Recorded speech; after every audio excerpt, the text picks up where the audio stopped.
kung ako ho ay Katoliko at makakita ko ng Muslim, magugulat ba kayo kung sabihin ko sa inyo na mabuti pa ang Muslim sapagkat nagpaparangal sila kay Maria na ang tawag sa Quran ay Miriam?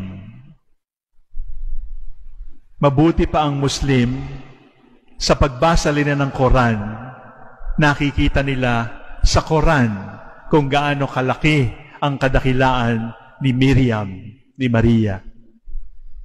Una, nakalagay po sa Quran na si Maria ay nanganak ng birhen, sapagkat siya mismo ang nagsabi, "How can I have a son when I do not have a man?" Hindi po ito galing sa Biblia. Ito po ay galing sa Quran. Ibig sabihin, sa pahina ng Quran ay makikita na ang mahal na birhen ay birhen para sa mga Muslim. Hindi nila maintindihan, pero nandoon sa kanilang paniniwala na ang nanay ni Jesus ay birhen. Mabuti pa yung Muslim. At pagkatapos noon, ay sa pananalita ni Allah, ay sinasabi na ang birhen ay pinaka-special sa lahat ng babae. Hindi ito pangkaraniwan, sapagkat hindi pinararangalan ng Islam ang babae. Subalit para sa Islam, si Maria ay isang katangi-tanging babae.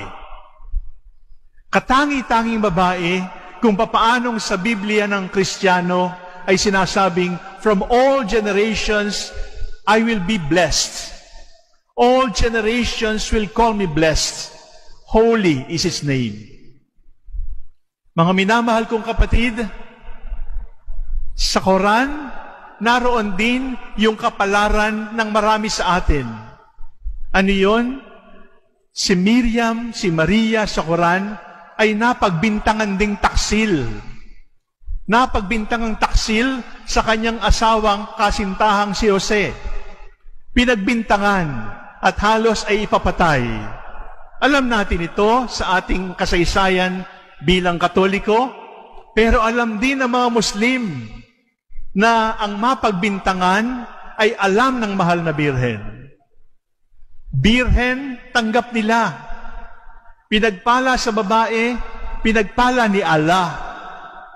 At higit sa lahat, yung pagpapakasakit na dinaranas ng mga tao na napagbibintangan, na sinisira ng fake news, ay naranasan din ng mahal na birhen. At hindi po lamang yon, mga minamahal kong kapatid, sapagkat kapag pinag-usapan yung chastity, yung piety, yung holiness, isinasama si Miriam, isinasama si Maria sa listahan ng mga dapat na tularan kung gusto mong maging malinis ang puso at kung gusto mong maging banal. At isang buong chapter ng Quran ay tungkol kay Miriam. Mabuti pa sila, sapagkat sa Biblia nating pinanghahawakan ay walang chapter para kay mahal na birhen. Subalit sa Quran, isang buong chapter tungkol kay Miriam. Ganoon siya kahalaga. Para sa ating mga Kristiyano, mahalaga lang si Maria, kaugnay ni Jesus. Para sa mga Muslim, pinapahalagahan nila ang mahal na birhen. Birhen, katangi-tangi sa lahat ng babae, isang buong chapter para sa kanya. At hindi lang po yun.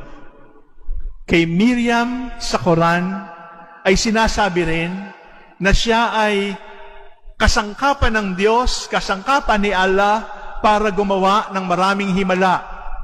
At ano pong nakalagay sa Quran? Sabi ng Quran, sa pamamagitan ni Maria, yung mga punong kahoy na namumunga lamang kapag tag-araw, ay namumunga kahit tag-ulan. At yung mga bunga at halaman na namumunga lamang kapag tag-ulan, ay namumunga rin kapag tag-araw. Flower-bearing, fruit-bearing plants and trees that bloom only in winter, bloom in summer because of Miriam. Fruits and flowers that bear only fruits and flowers in summer, bear fruits and flowers in winter because of Miriam. At sa pagdalaw daw niya sa bahay ni Zacarias, ay sunod-sunod na himala ang dinala niya sa bahay ng kanyang pinsan. Muslim, Quran, mahalaga si Maria, mahalaga si Miriam. Kristiyano, naniniwala kay Jesus, tinatagyakan, binabasag ang kanyang imahen, itinatapon ng rosaryo. Magkakilala na nga tayo. Magkasukatan na nga tayo. Takbir! Allahu Akbar.